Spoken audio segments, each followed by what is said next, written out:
Well, by 2021, you left government, primarily because Trump was out of office, I assume? Yeah, I was a political appointee. So Got it. Okay, so then you go independent and you start focusing on what you call the censorship industrial complex. Describe what that is. the censorship industrial complex is the network of institutions across 4 categories of institutions that all work together in order to synchronize censorship of disfavored narratives or political movements around the world.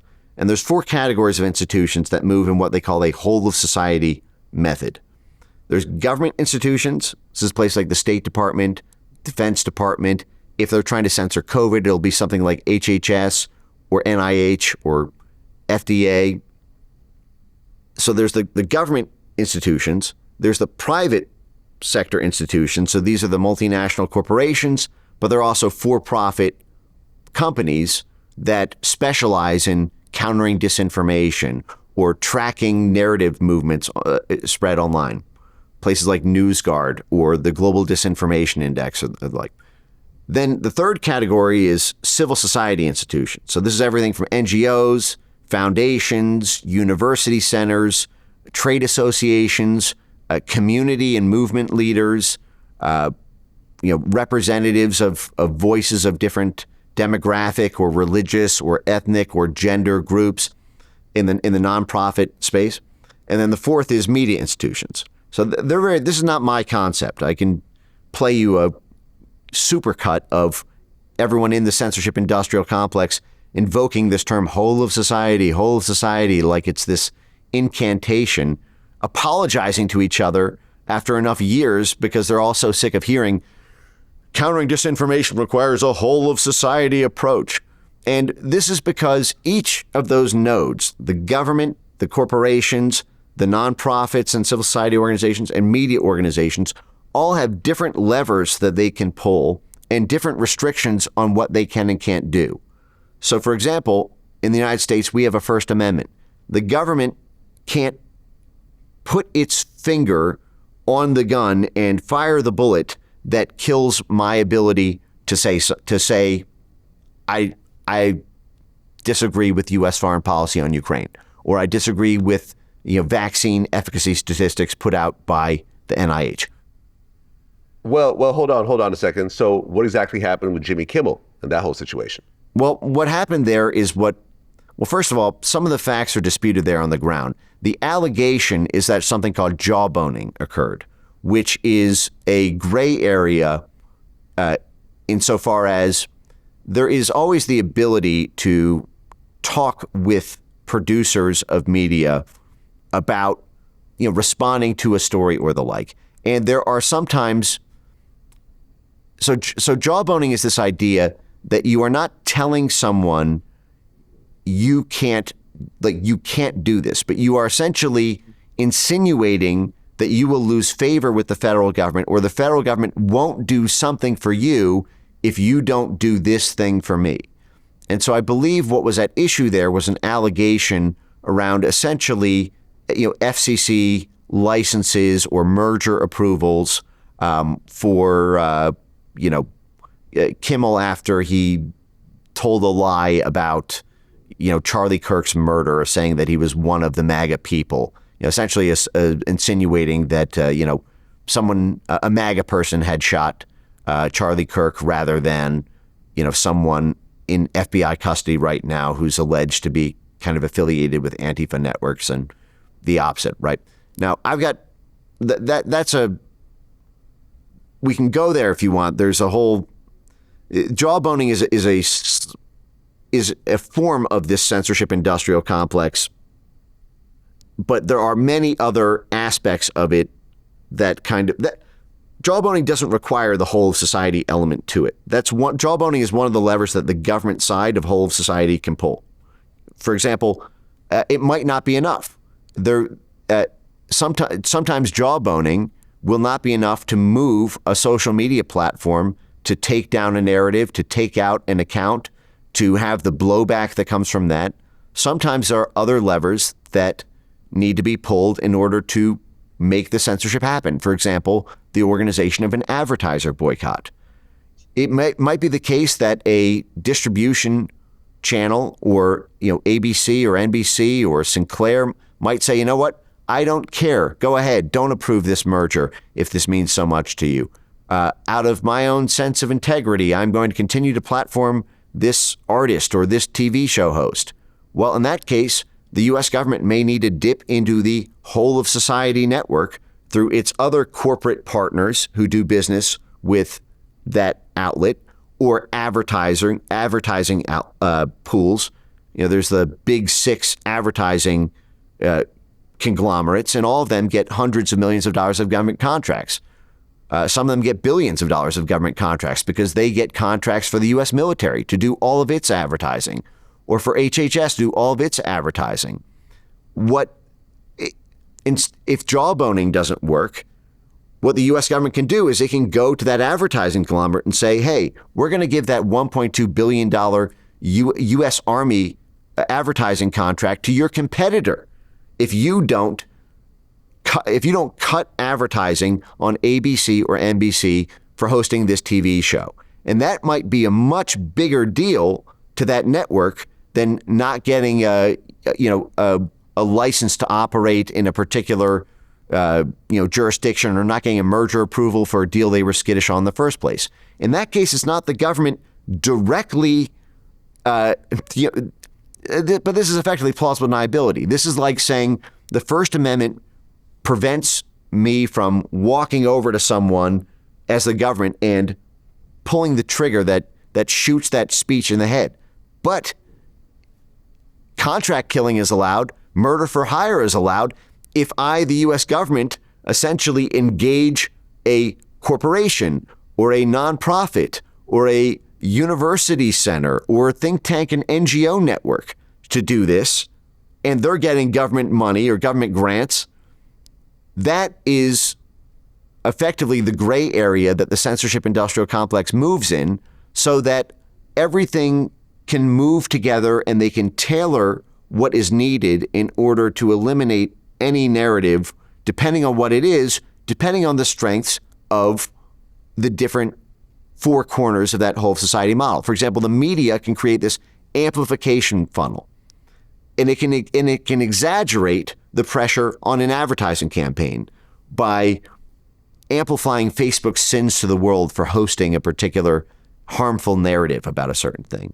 But the New York Times can't just walk over to, for example, Lockheed Martin and directly threaten $2 billion in military contracts like the U.S. government can. But the U.S. government can't just walk over to a particular media outlet and tell them not to publish something. And so they all move in sync. And this is not a model that was created for the censorship industrial complex. This is actually this whole society model comes from our counterinsurgency doctrine and essentially the way we waged the Cold War, which was that when the U.S. government wants to exert influence over Vietnam or Honduras or Guatemala, it's not just the U.S. State Department or military boots on the ground. They would work with United Fruit, and United Fruit would have a nonprofit philanthropic foundation that sponsors civil society organizations and media outlets in the area.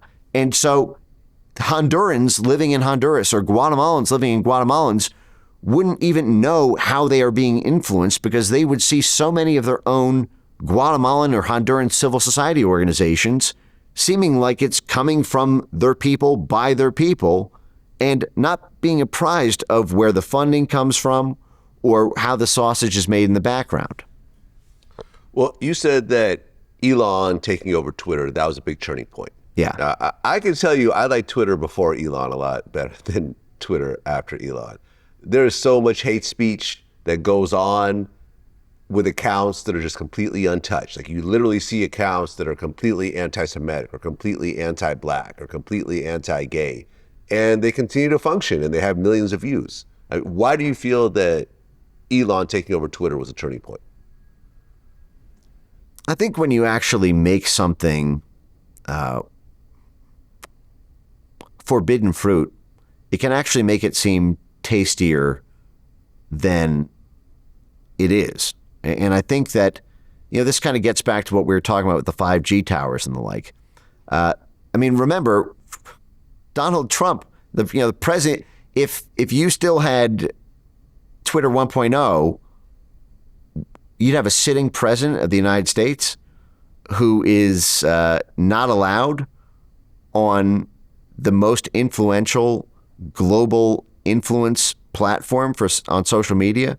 Twitter is the smallest of the social media platforms, but according to foreign policy journals and international affairs and political science journals, it is by far the most influential because it is where the thought leadership is cooked, and you don't need a video and high production value to get your message out. You can tweet a slogan in 4 words from a toilet seat and have 100 million people. If you're the Prime Minister Modi or something, it is a major vector of U.S. statecraft. The U.S. State Department relies on Twitter X to influence and mobilize revolutions. You had hashtag revolutions during the Arab Spring, and you're going to have this situation where the president of the United States is not allowed on, but the executive agencies under the commander-in-chief's command is are all using it and dependent on it.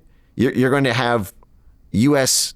national security vectors using Twitter to influence paramilitary groups, but the commander-in-chief is banned because of something he didn't even imply on January 6th. The last thing that Trump... Wait, hold on. I'm gonna push back on this one. So Twitter permanently suspended Trump due to risk of further incitement of violence.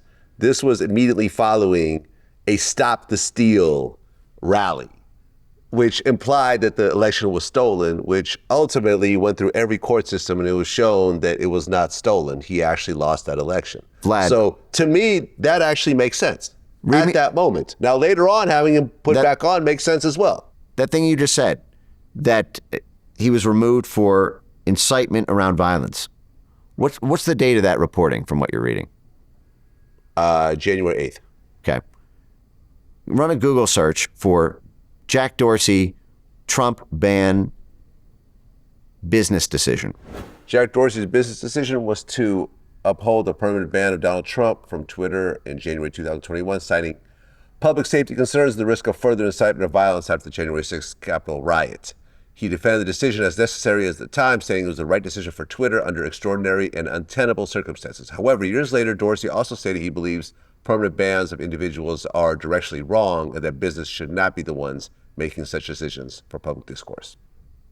The point I'm getting at here is there's an enormous advertising pressure on these companies. And make no mistake, all of these foreign policy blob outlets, influence vectors had been planning for months about how to cut Trump's megaphone after if he were to lose the election. There's a great, I think it was in the Transition Integrity Project, June 2020 publication, where they wargamed how to install Joe Biden as the president, even under scenario 3, which was called Clear Trump Win, by organizing a domestic color revolution, building off of the back of the Black Lives Matter street protests that had just begun 2 weeks earlier, and various Antifa and related paramilitary nodes to, even if Trump had won the Electoral College, to make the argument that it was still illegitimate because of the popular vote, and that they could essentially pry off enough members of Congress